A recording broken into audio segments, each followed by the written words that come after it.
तर्फे तर अशी मागणी आहे का या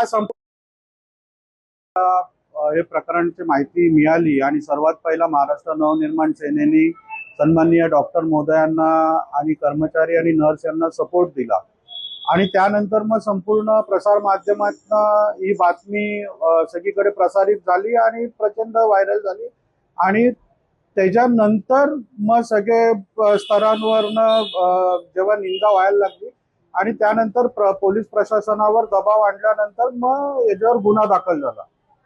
पण मला एक माहिती अशी मिळालेली होती का 6 तारखेला रात्री ही घटना घडली आणि ही घटना घडली शास्त्रीनगर रुग्णालयामध्ये, जे कल्याण डोंबिवली महानगरपालिकेच्या हद्दीतलं त्यांच्या मालकीचं हॉस्पिटल आहे शास्त्रीनगर रुग्णालय।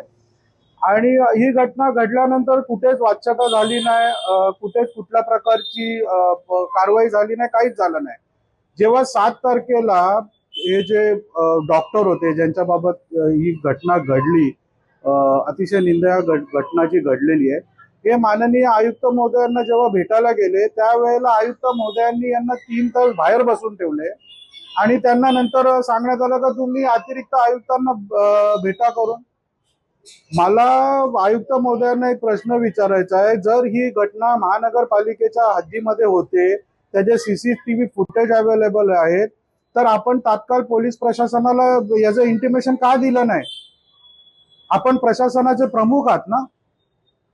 आणि आपण दुसरी एक गोष्ट विचार करायला पाहिजे का ही घटना जी घडलेली आहे संपूर्ण ठीक आहे, त्या लोकप्रतिनिधींनी तर एकदम चुकीचं काम केलेलं आहे, पण त्या लोकप्रतिनिधींमुळे सगळे लोकप्रतिनिधी आज बदनाम झाले।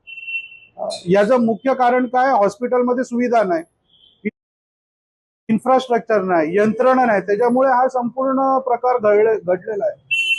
तर याची जबाबदारी प्रशासन प्रमुख म्हणून आयुक्तांची पण आहे ना।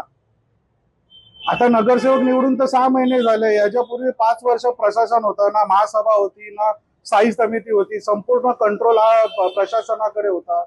त्यामध्ये कोविड काळ येऊन गेला, कोविड काळामध्ये 100 कोटीच्या वर यंत्रणा आले महानगरपालिकेमध्ये, व्हेंटिलेटर्स आले, आयसीयू बेड आले, भरपूर यंत्रणा आले, ते सगळं गेलं कुठे?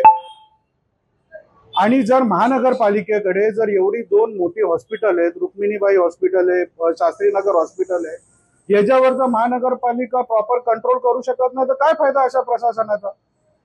या 3-4 महिन्यामध्येच प्रचंड 2 घटना घडलेल्या आहेत शास्त्रीनगर रुग्णालयाच्या बाबतीमध्ये, तरी सुद्धा याच्यावर काही हे झालेलं नाही। मला तर आमच्या पक्षातर्फे महाराष्ट्र नवनिर्माण सेनेतर्फे तर अशी मागणी आहे का या संपूर्ण प्रकरणामध्ये आयुक्तांची पण चौकशी झाली पाहिजे।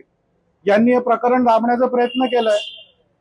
जर महानगरपालिकेच्या हद्दीमध्ये ही घटना घडते, कुठल्याही प्रकारचं याचं कॉन्ग्निजन्स आयुक्त घेत नाही, पोलिसांना कळवत नाही, ही अत्यंत हलगर्जीपणा आहे।